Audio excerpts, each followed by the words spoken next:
On Tyranny, Timothy Snyder.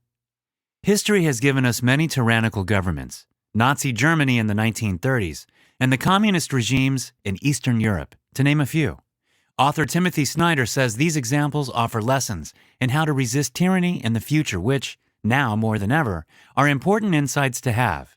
The government of Russia and the President of the United States, Donald Trump, show worrying tendencies toward totalitarian dictatorships. Snyder outlines 20 lessons on how to resist tyranny. It is possible for an individual to stop a tyrant. Get ready to learn how. Do not obey in advance and defend institutions.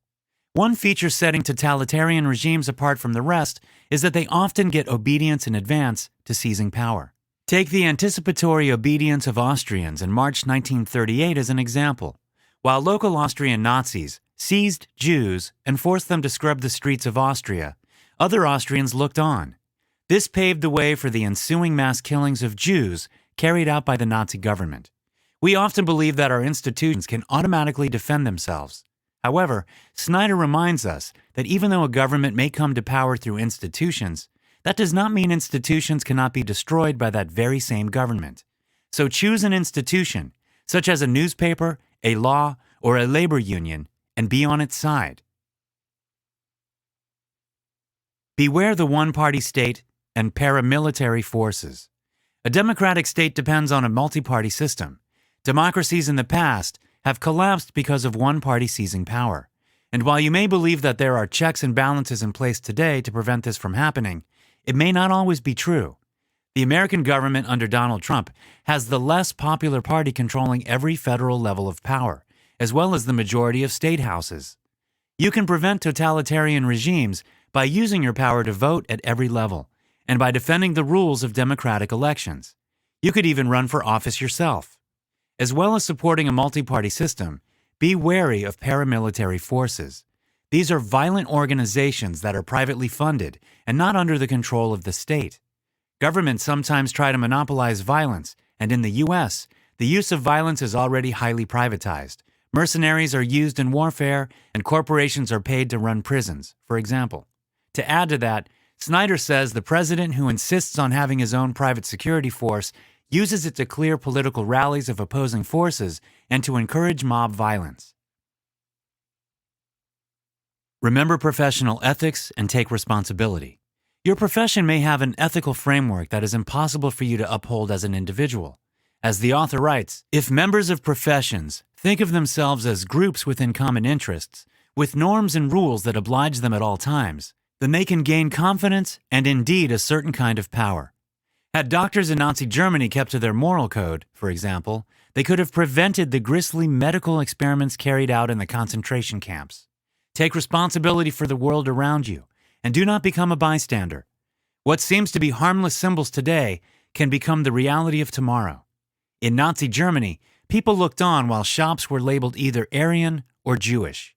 Even though it did not seem like a terrible thing at the time, this symbolism entrenched divisive thinking and eventually resulted in the Holocaust. If you want to display symbols of loyalty, always make sure that these include other citizens rather than exclude them. Be reflective and stand out. If you carry a weapon as part of your job, be ready to refuse if irregular activities are requested of you by the government. Even if you are not a member of the police or security team, try not to go along with requests without questioning what is happening around you. Be willing to break the status quo. In the decades leading up to the Second World War, most European governments embraced some form of right-wing government.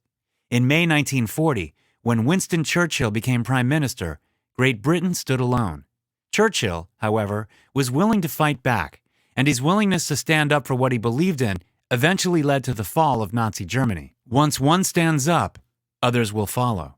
You don't have to be the leader of a country to have a big impact with your actions. Just take Teresa Prekorowa as an example.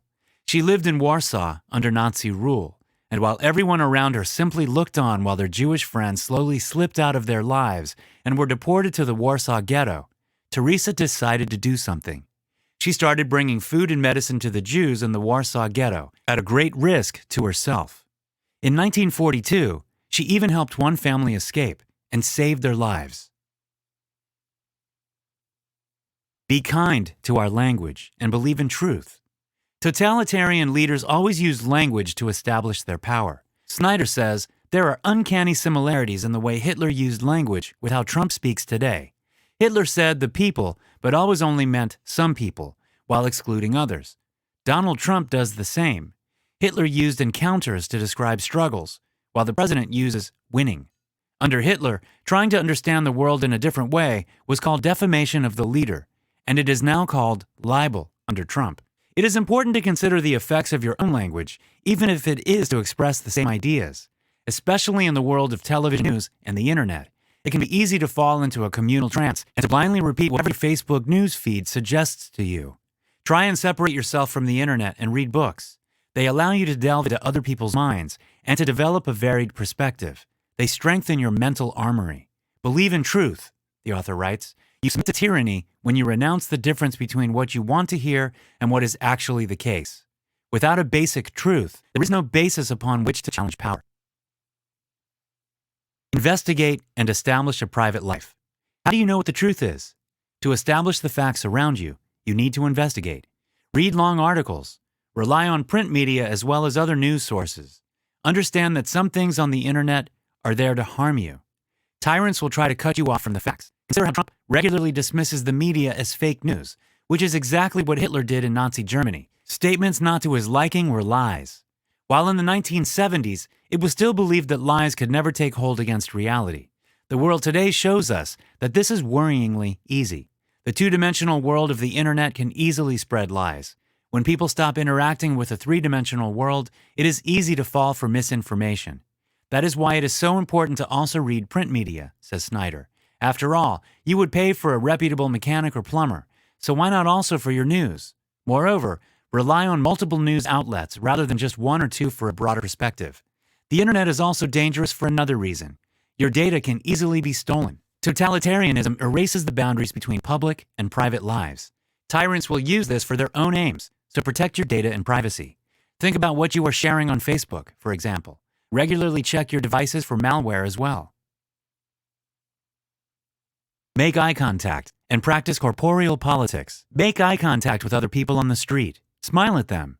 This is not only polite in most cultures, but breaks down social boundaries. That way, you stay in touch with the three-dimensional world around you.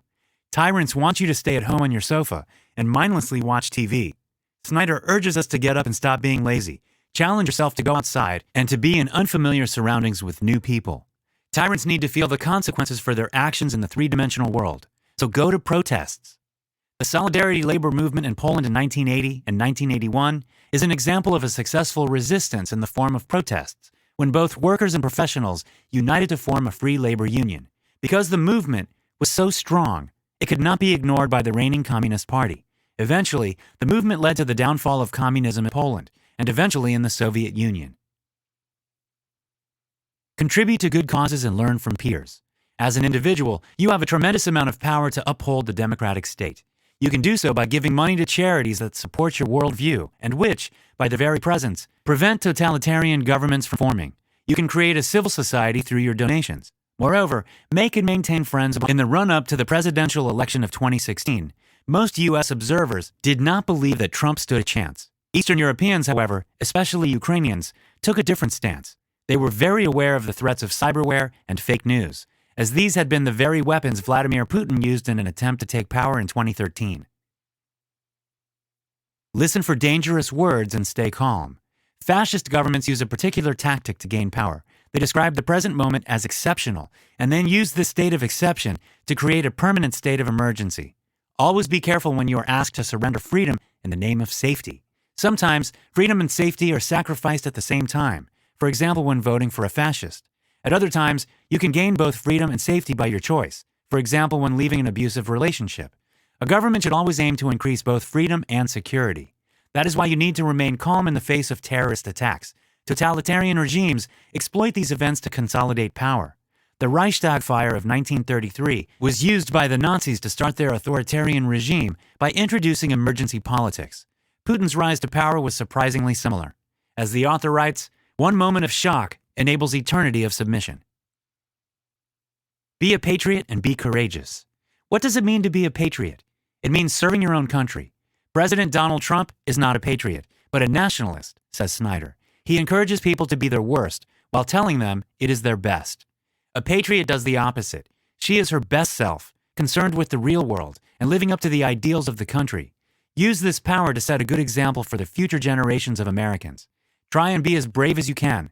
The author writes, "If none of us is prepared to die for freedom, then all of us will die under tyranny." Final notes. You have the power to challenge totalitarian governments and to stop tyrants from gaining power in the first place. Be vigilant and take note of any abuses of power and unconstitutional behavior. Stay informed by making use of various media outlets and print media. Protect your privacy. Use your right to vote and your right to protest. Don't exclude, include. Hi, I'm Rhonda, and this is an exclusive audiobook video recorded for the Audiobook Master Channel. Enjoy your audiobook and have fun learning. Don't forget to subscribe and hit the notification button so you'll get updated on our next upload. If you liked the video, give us a thumbs up and say your thoughts about the book we just covered. Do you want to listen to a summary or review of a book that we haven't covered in the past? Say it in the comments below or send us a message. Don't forget to check our other uploads. Enjoy listening!